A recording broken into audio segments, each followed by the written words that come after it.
அகில பாரத வித்யா பாரதி தமிழ்நாடு மற்றும் புதுச்சேரி மாநிலம் சார்பில் ஒரு வார பணியிடை ஆசிரியர் பயிற்சி முகாம் நடைபெற்று வருகிறது. அகில பாரத வித்யா பாரதி தமிழ்நாடு மற்றும் புதுச்சேரி மாநிலம் சார்பில் ஒரு வார பணியிடை ஆசிரியர் பயிற்சி முகாம் வில்லியனூர் ஜவஹர் வித்யா நிகேதன் மேல்நிலைப் பள்ளி வளாகத்தில் நடைபெற்று வருகிறது. இன்று இதன் துவக்க விழாவிற்கு வித்யா பாரதி தமிழ்நாடு மாநில அமைப்பாளர் திருமிகு சுந்தர்ராஜ் குத்து விளக்கேற்றி முகாமினை துவக்கி வைத்தார்.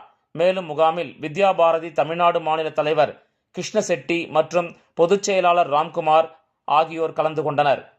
இதில் முகாம் பொறுப்பாளராக பொன்ராம்ஜி வழிநடத்தி முகாம் சிறப்பாக நடைபெற்று வருகிறது. ஒவ்வொரு நாளும் துவக்க விழாவிற்கு சத்தியநாராயணன்ஜி மற்றும் பாமா சத்தியநாராயணன் திருமங்கலம் சிதம்பரேஸ்வரர் ஆலய மடத்தின் ஸ்ரீலஸ்ரீ கணேச சுவாமிகள், புதுச்சேரி ஜெய்ஹிந்த் இளைஞர் நிறுவனர் லட்சுமி நாராயணன்ஜி, தேசிய நல்லாசிரியர் தண்டபாணி ஆகியோர் வருகை தந்து துவக்கி வைத்தனர். இம்முகாமில் 14 பள்ளிகளின் 72 ஆசிரியர் பெருமக்கள் கலந்து கொண்டு பயிற்சி பெற்று வருகின்றனர்.